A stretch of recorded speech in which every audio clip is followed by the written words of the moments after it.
Voilà, retour en direct de la salle du bout du monde pour ce match suivant. On en est donc à un match entre la Juve qui évolue en bleu et le CS chinois qui évolue en rouge.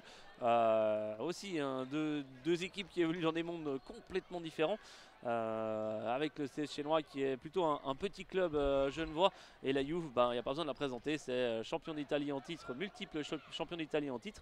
Et même au niveau de la formation, c'est quand même connu pour être du lourd. Avec ces Chinois qui va avoir peut-être la première occasion. C'était sur le côté gauche. Malheureusement pour Chinois, ça ne passera pas. Et là, la contre-attaque peut faire très mal pour la Juve. Magnifique intervention défensive du numéro 4 du CS Chinois qui n'est autre que Nicolino.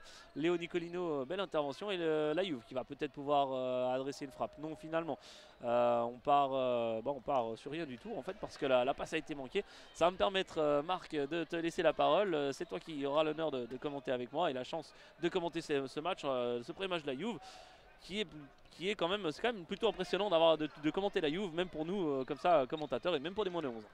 Et comme tu le disais, ouais, la Juve et puis le Bayern juste avant, et puis même encore Porto, c'est des grosses équipes, toujours un plaisir. Des gros noms, d'équipes, pas forcément encore des gros noms de joueurs. Peut-être dans quelques années, qui sait. On en a eu de très bons exemples avec Cherki, avec Renwida qui performe encore avec Anderlecht, récemment avec Gonzalez, Guimeno. Écoutez, on va voir ce que ça donne pour ce match. Et pour l'instant, bah, c'est une petite domination de la Juve, mais Chinois qui a l'air de bien tenir ce jeu. Alors maintenant, ça va être pour les Turinois de reprendre le ballon avec le numéro 3 sur le côté gauche qui va pouvoir repasser sur le côté droit maintenant pour le numéro 7 qui revient pour l'arrière. Ça revient au milieu du terrain. Et le siège chinois qui arrive à... oui, l'arbitre va siffler faute. Va siffler faute pour le siège chinois. Il va essayer de jouer rapidement au milieu du terrain et c'est la perte de balle sur le côté droit. Ouais, c'est un petit peu trop compliqué la vie côté chinois, mais l'idée était bonne. La volonté de jouer rapidement aussi. Avec la Juve, c'est sur le côté droit avec le numéro 7 et le ballon qui finit dans les tribunes. Le numéro 7 de la Juve n'est autre que Kiono, Nicolo Kiono. Une touche justement pour les joueurs de la Juve, c'est intéressant ce maillot bleu de la Juve, c'est un peu perturbant quand même, avec un ballon qui revient dans le rond central sur le numéro 6 El Meskin, pardon, avec une frappe, c'est contré et le gardien chinois qui va pouvoir aller bloquer le ballon. Gardien chinois Elias Beuch, je suppose, j'ai pas vu son numéro mais ça doit être lui, avec peut-être, non, ça va être récupéré par les Chinois encore qui vont peut-être pouvoir adresser une frappe, non, finalement. Bon retour, excellent retour défensif du numéro, était-ce le numéro 2 me semble-t-il, oui, où est-ce qu'il est le numéro 2, David Erigo, voilà, ils sont pas dans l'ordre numérique, les joueurs de la Juve. Et on le rappelle, on vient de recevoir les feuilles juste au tout début du tournoi. Chinois peut-être à 2 contre 0. Et c'est un peu compliqué la vie. Frappe et goal. Magnifique but de Chinois qui prend les devants après 3 minutes de jeu face à la Juve. C'est pour l'instant la première surprise de ce tournoi, du moins sur le terrain principal. Il n'y a pas beaucoup de surprises sur les matchs précédents. Pour l'instant là c'est une légère surprise, mais on peut supposer que la Juve va revenir très très fort. Et comme tu le disais, petite surprise, peut-être première surprise de la part du siège chinois qui tient bien, qui a ses petites occasions, qui arrive à jouer, qui arrive à défendre même face à la Juventus. On sent pas en fait la différence de niveau qui, de manière instinctive, on pourrait percevoir. Et c'est super sympa à voir, c'est super sympa et c'est encourageant pour le football genevois tout premièrement. Alors que maintenant ça va être les Turinois qui vont pouvoir avoir l'occasion de revenir dans la partie avec le numéro 6 qui n'est autre que Yacine El Meskin, alors que le siège chinois a récupéré le ballon, gros dégagement. Oh, c'était pas mal tenté. C'était pas mal tenté, ça aurait pu être un peu plus dangereux, un petit peu moins foiré, ça aurait pu être 2-0 pour le siège chinois. Alors que ça va être le gardien turinois qui va pouvoir se dégager. On va prendre les prénoms. Danis Pierrot, numéro 1, qui relance à la main sur le côté droit. C'est au centre pour le numéro 4, Basile Pierre Giorgio, avec le numéro 5 dans la foulée qui a pour adresser une frappe. Et c'est à côté. C'est pas mal tenté et c'est Chinois qui relance dans la foulée et ça peut être... c'est très intéressant à voir l'envie, la hargne qui est du côté du siège chinois. Alors qu'entre temps, bonne défense et le numéro 4 qui va pouvoir se dégager gentiment avec une petite poussette dans le dos de la part du numéro 5, Brusa Federico. Le siège chinois va récupérer le ballon et s'octroyer pour relancer le jeu. Effectivement, c'est intéressant de voir pour l'instant Chinois qui domine le match. On va voir si ça tient sur la durée. C'est pas si mal tenté, ça passera juste à côté du poteau du gardien Denis Pierrot, je suppose. avec la Juve peut-être. Il y avait un bon appel dans l'axe. Oh, c'est bien vu ça en direction du numéro 7 qui veut frapper. Magnifique. Ouais, il y aura faute. Effectivement, le gardien est sorti de sa surface. C'était le numéro 7 de la Juve qui n'est autre que Nicolo Chiono. Et ça sera un penalty logique. C'est vrai qu'en salle, on rappelle, hein, c'est des équipes qui ont l'habitude de jouer en extérieur. Là, elles jouent en salle pendant l'hiver. Et ça glisse en salle, c'est aussi bête à dire que cela, mais quand on est gardien, on peut vite se faire emporter par son élan. Ce qui va donner un coup franc pour le numéro 4 de la Juve, Pier Giorgio Basile. Basile du pied droit peut-être, ou alors ce sera pour le numéro 2. On va voir ce qu'il en est. Ça sera pour le numéro 2 qui va frapper. C'est touché par le mur et c'est sauvé par le gardien, qui n'est pas du tout, qui est d'ailleurs le numéro 22, Bastien Merle, le gardien, et non pas Elias Bush. Un corner joué, magnifique intervention encore, c'est sauvé sur la ligne. Peut-être une frappe, non, c'est renvoyé magnifiquement de la défense chinoise. Le coup franc avait tout à l'heure été tiré par Davide Rigo. Renvoi du gardien de la Juve. Ça s'emballe là dans ce match avec le numéro 5 de la Juve qui a peut-être frappé, magnifiquement croisé. Le numéro 5 de la Juve, Federico Bruzza, qui donc peut égaliser à la mi-match. Un match très sympathique à suivre, Marc. C'est très disputé et comme je l'ai dit avant, on sent qu'il n'y a pas ce niveau qu'on attend. Et la frappe et du milieu de terrain, c'était bien essayé aussi. Comme je le disais, ouais, c'est très intéressant, ça fait plaisir à voir. Ça fait très plaisir à voir. Les Chinois qui se bat bien, qui joue bien aussi, qui défend bien. Et qui arrive à tenir la Juventus sur un quand même. C'est pas rien, Bastien. C'est pas rien, effectivement, même si on peut supposer aussi qu'il y a une motivation supplémentaire en affrontant la Juve. Dommage, la numéro 4 qui s'en couple.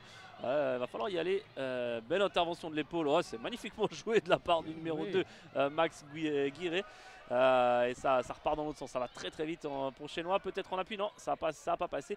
Bonne conservation du ballon, il n'était pas sûr. Alors là, par contre, c'est plus compliqué le geste technique. Ça, d'accord, on va accepter cette faute. De toute façon, les arbitres ont toujours raison, et encore plus quand c'est du football de junior. Voilà, la Juve qui va pas repartir, c'est très disputé. Mais c'est vrai qu'il y a peut-être une motivation supplémentaire aussi de commencer son tournoi face à la Juve, comme tout à l'heure pour Carouge face au Barça. Il y a pire pour se motiver un samedi matin que de se dire qu'on affronte la Juve ou le Barça. Exactement, alors on va pouvoir reprendre avec les Turinois qui ont bénéficié d'un corner, non pardon, d'une touche. Qui va être lancé par un petit blond dont je n'ai pas le numéro puisqu'il est de face. Alors que c'est maintenant le numéro 2, la frappe, c'est contré par la défense du CS chinois qui va pouvoir repartir en contre-attaque et c'est dommage, c'est perdu. Petit peu trop poussé son ballon là-bas, le petit genou. Alors que le numéro 5 de la Juve qui va pouvoir relancer, c'est Federico Bruzza qui va en 1-2. Ah, et c'est dommage, un long ballon qui va traverser le terrain et ça va être une touche maintenant pour le CS chinois. Avec le numéro 4, Léo Nicolino qui s'est empressé de jouer avec le capitaine, le numéro 2, Max Elias. Guiré, pardon. Et ça joue bien, ça tourne. Côté gauche, ça reprend pour le centre 1-2. C'est pas encore défendu totalement par la défense de la Juventus. Et ça va être une sortie de but pour le numéro 1, Denis Pirro, qui a pu se dégager, qui joue directement pour le numéro 2, David Errego, qui va partir sur le côté gauche. Ça va être une touche pour le pour la Juventus de Turin. Alors qu'on joue au centre avec le numéro 7 et capitaine Chiono, pardon. Ça finit dans les bras du gardien du CS chinois, numéro 22. La Juve peut récupérer le ballon, ouais, c'est intéressant. Maintenant c'est la Juve qui fait tourner le jeu, qui est bien, pas si bien tourné que ça finit en touche. Et c'est vrai que le terrain est assez petit. Ouais, il est relativement étroit, il est relativement long mais un peu étroit, avec peut-être non, pas de frappe finalement des Chinois. C'est vrai qu'il est relativement étroit et ça peut assez vite sortir. Ballon touché, mais c'est un peu fort en direction de l'attaquant chinois, qui n'était autre que le numéro 8, Lawson, Emmanuel Lawson. Il reste 3 minutes 20 dans ce match, toujours un partout. C'est le match le plus disputé qu'on ait vu depuis le début de ce tournoi dans la salle principale. On fera un point peut-être après sur les résultats dans l'autre salle quand Raphaël reviendra. Il est parti voir ce qui se passait de l'autre côté. Et Chinois, ça a failli pouvoir se créer une bonne occasion. Mais là, va falloir revenir très vite. Le numéro 4 qui s'en coule un petit peu en taclant. Frappe du numéro 2 de la Juve, c'était David Errigo. C'est sorti en corner ou en touche. De toute façon, c'est joué au pied, donc c'est à peu près la même chose. Ça sera joué au premier poteau, c'est touché. Ouais, est-ce qu'il y aura but? Oui, il y aura. Ouais, le but sera validé pour la Juve, pour le numéro. Était-ce le numéro 4 qui a marqué? Je crois que ça devait être lui, Pier Giorgio Basile. Je n'ai encore pas vu le numéro 8 de la Juve sur le terrain. C'est le fils de Marchisio. Et c'est pour ça que je m'interrogeais de voir si on le voyait. Il ne me semble pas encore l'avoir aperçu. On verra ce qu'il en est par la suite. Le gardien du CS chinois qui peut se dégager. Là encore repart maintenant avec la défense de Turin. Avec le numéro 7 maintenant, les capitaines, c'est bien repris par le CS chinois qui a cette envie. Ah, et une faute peut-être sifflée contre les rouges, hein, les Genevois. On repart derrière maintenant avec le numéro 4 de la Juventus qui est contré. Ça peut être dangereux. Non, c'est récupéré par la Juve. Avec ce grand numéro 8 qui est un peu à l'image de l'autre numéro 8 du Bayern, des gabarits très imposants. Qui peut-être peut faire la différence. Alors que maintenant on repart en contre-attaque avec le CS chinois. Ça peut être intéressant. À gauche, non, un peu ce jeu de flipper comme on le disait après le premier match, avec des ballons qui choquent parfois entre tous les joueurs. Alors qu'on récupère maintenant du côté de la Juve qui est pressé par le CS chinois qui a envie d'aller marquer ce deuxième but. Il leur reste 1 minute et 40 secondes à peu près. Beaucoup d'envie, beaucoup de... Ouais, chaussures qui volent. L'arbitre n'arrête pas le match. Ah bon, attention, il va t'arrêter puisqu'il y a une touche.